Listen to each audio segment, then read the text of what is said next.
Assalamualaikum warahmatullahi wabarakatuh. Perkenalkan, nama saya Vina Mufarrohah dari Universitas Kyai Haji Abdul Wahab Hasbullah, Fakultas Pertanian, Prodi Agroteknologi, semester 2.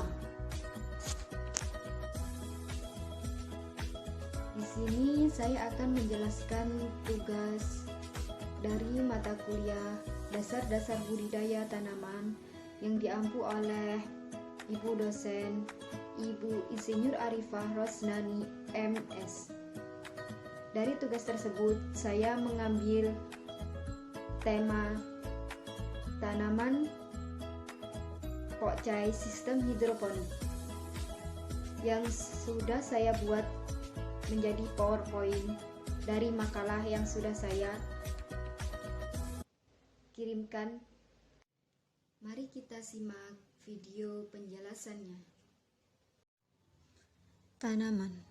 Tanaman memiliki tata cara penyerapan hara. Tanah atau pupuk ini terbagi menjadi dua. 1.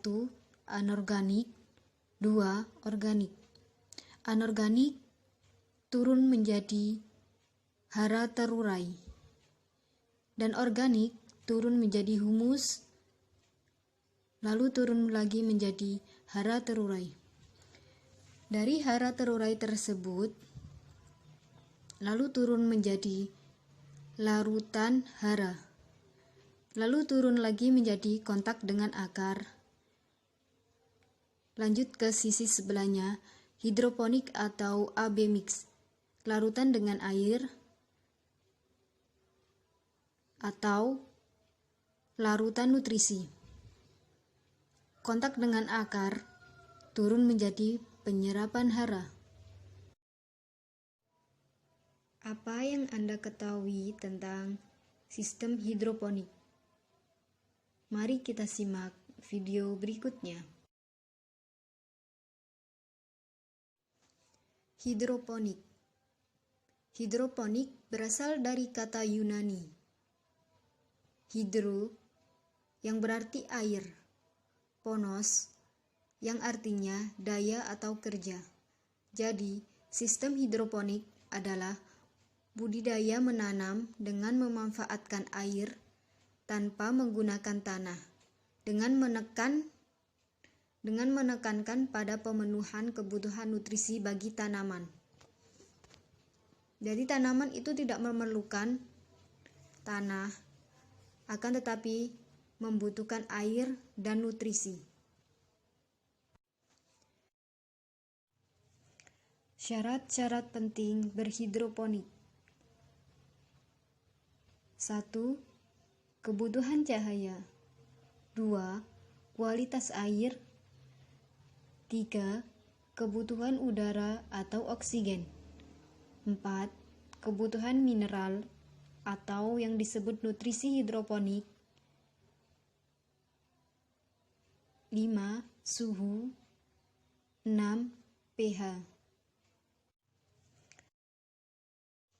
Penjelasan dari pH meter. pH meter atau yang disebut power of hydrogen. pH meter ini biasanya digunakan untuk mengukur derajat keasaman yang digunakan untuk menyatakan tingkat keasaman atau kebasahan yang dimiliki oleh suatu larutan.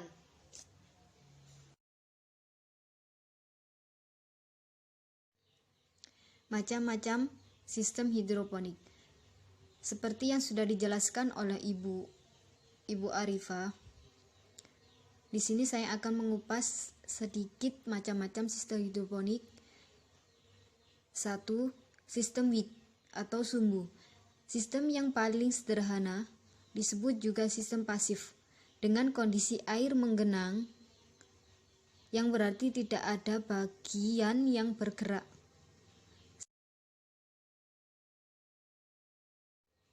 2. Sistem NVT.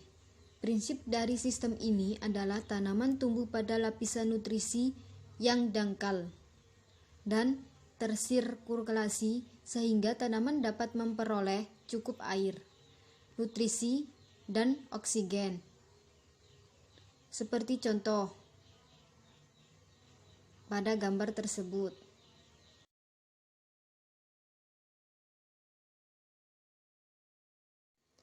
Tiga, sistem DVT. Sistem kerjanya hampir sama dengan sistem NVT. Namun, dalam sistem DVT ada genangan air, nutrisi di dalam pipa. 4. Rakit apung. Tanaman ditancapkan pada lubang styrofoam yang mengapung di atas permukaan larutan nutrisi dalam suatu bak penampung atau kolam sehingga agar tanaman terapung atau terendam dalam larutan nutrisi. 5. Sistem vertigasi atau yang disebut sistem tetes. Nutrisi diberikan dengan cara meneteskan air dan nutrisi secara terus-menerus. 6. Aeroponik. Aeroponik ini adalah air dan nutrisi yang akan diserap tanaman diberikan dalam bentuk butiran kecil atau kaput.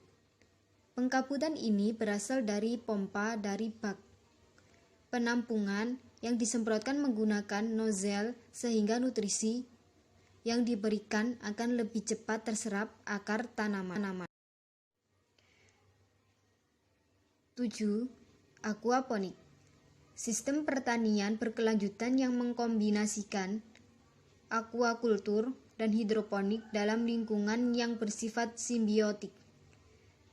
Seperti contoh di gambar, ada bak akuarium yang diisi tanaman hidroponik, maka disebut aquaponik.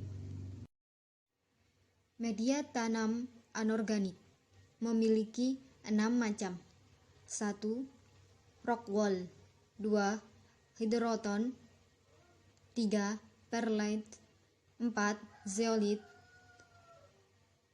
5. Kerikil. 6. Pasir.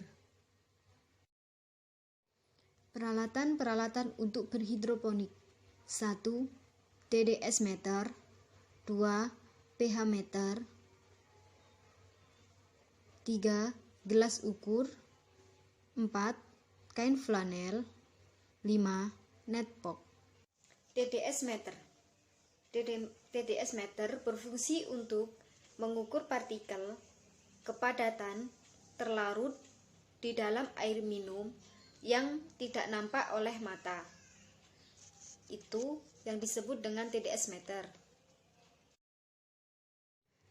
Nah, baru kita masuk ke intinya dari tema di atas. Tanaman pakcoy sistem hidroponik. Di sini ada beberapa peralatan untuk menyemai pakcoy hidroponik. Yang satu, rockwool. Rockwool yang berwarna kuning. Benih pakcoy, air hangat 40 derajat Celcius, baki, wadah untuk merendam. Pembibitan atau persemaian pakcoy. 1. Potong rockwool atau busa ukuran 2,5 cm kali 2,5 cm. Kemudian semprot dengan sprayer sampai basah atau lembab. Kemudian susun di tray. Kemudian dilubangi bagian tengahnya sedalam kurang lebih 1 cm. Kedua, masukkan biji pakcoy ke dalam lubang. Kemudian disemprot dengan air kembali sampai basah. Tutup dengan plastik hitam. Letakkan tray di tengah yang dilindungi dari sinar matahari. 3. Jaga kelembapan benih pakcoy setiap hari. Jika terlalu kering, dapat disemprot dengan air. Dalam 2 kali 24 jam, benih sudah tumbuh. Jika sudah tumbuh, letakkan tanaman pakcoy di tempat yang kena matahari secara bertahap untuk mencegah etiolasi. 4. Dipindah ke tray semai. Benih dipindah ke tray semai bukan karena apa-apa. Tujuannya agar akar tidak menyebar ke rock wall tetangganya. Sebenarnya tidak menggunakan tray semai juga tidak apa-apa. 5. Pindah tanam. Tanaman pakcoy bisa dipindah ke media NVT, DVT, WIG, RA pada usia sekitar 5-7 hari atau pada saat jumlah daun ada 4. Pakcoy siap dipanen pada umur sekitar 20 HST atau hari setelah tanam atau 22-30 HSS atau yang disebut hari setelah semai. Berikut hama-hama dan penyakit yang paling sering saya temui saat menanam pakcoy hidroponik adalah 1. Hama yang biasa menyerang tanaman antara lain ulat, tritip, siput, cacing bulu, ulat, Crocidolomia, Binotalis, dan ulat Tepijavanica. 2. Penyakit yang biasa menyerang ialah antara lain bakteri, virus, jamur, dan gangguan fisiologi yang bisa saja terjadi. 3. Hama dan penyakit tanaman dapat diatasi dengan mudah, antara lain dengan memberikan obat tertentu pada saat yang tepat. Akan tetapi budidaya pakcoy ini dengan menggunakan sistem hidroponik, maka serangan hama dan penyakit dapat diminimalisir.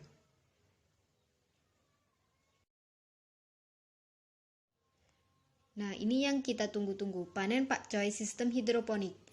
Pakcoy siap dipanen pada umur sekitar 20 HST atau yang disebut hari setelah tanam atau 22-30 HSS yang disebut hari setelah semai. Ciri-cirinya yaitu daun pakcoy dewasa berbentuk oval melebar. Tangkai daunnya berwarna hijau cerah. Bentuknya relatif pendek, jauh berbeda dengan sawi yang berukuran panjang. Jadi kita bisa membedakan antara sawi dan pakcoy. Sayuran pakcoy ini biasanya untuk per kilo dihargai dengan harga 6.000 per kilogram kepada para pengepul. Komoditi pakcoy ini selanjutnya akan didistribusikan ke geria, Transmart, dan supermarket lainnya, sehingga harga jual menjadi satu ikat mencapai 12.000 saat di supermarket. Kemungkinan akan lebih mahal. Karena apa? Karena hal itu dikarenakan perawatannya yang cukup intens dan terjamin keorganikannya. Jadi tanaman pakcoy sistem hidroponik ini tanpa pestisida ya. Perawatan pasca panen. Yang tidak kalah pentingnya dari bertanam menggunakan sistem hidroponik adalah ada tindakan yang harus dilakukan pasca panen sebelum memulai musim tanam baru, yaitu sterilisasi. Dengan cara 1. Buka tutup talang guli, kemudian bersihkan menggunakan sitrik asid atau sitrum. 2. Bilas talang guli dengan menyalakan pompa nutrisi dengan menggunakan air bersih yang sudah diisi pada box tandon nutrisi. 3. Nyalakan setengah sampai dengan 1 jam. 4. Ganti air pada tandon dengan air bersih dan siap digunakan untuk tanam kembali.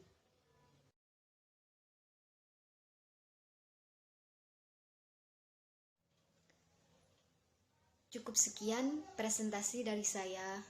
Bila ada salah-salah kata pribadi dari saya, mohon maaf yang seikhlas-ikhlasnya. Akhirul kalam. Assalamualaikum warahmatullahi wabarakatuh.